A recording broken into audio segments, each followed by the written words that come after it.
And then as stand up, I don't remember, but the other weird thing about growing up in the '70s is that TV was more inclusive in terms of generations. Like, if you remember in the '70s watching Freddie Prinze on the Mike Douglas show, but he was also on the show with Jack Benny or Groucho Marx, on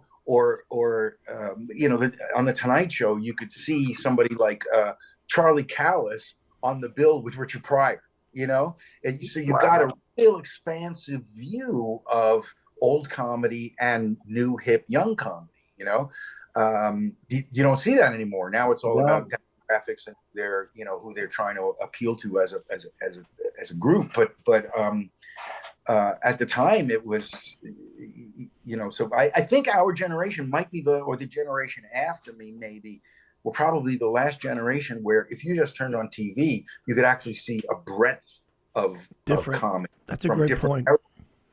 Yeah.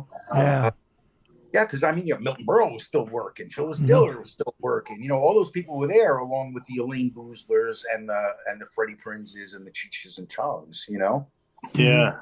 Even if you remember, like with Laugh-In, they had that hip 60s, early 70s way about them, but they were still using Ruth Buzzy and Joanne Worley and stuff like that, and people who were kind of that old school way.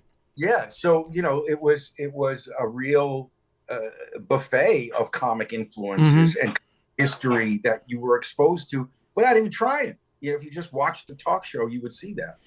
But it's really weird. Like, people don't get that. Like, the Mike Douglas show would have like John Lennon and Gore Vidal on the same episode.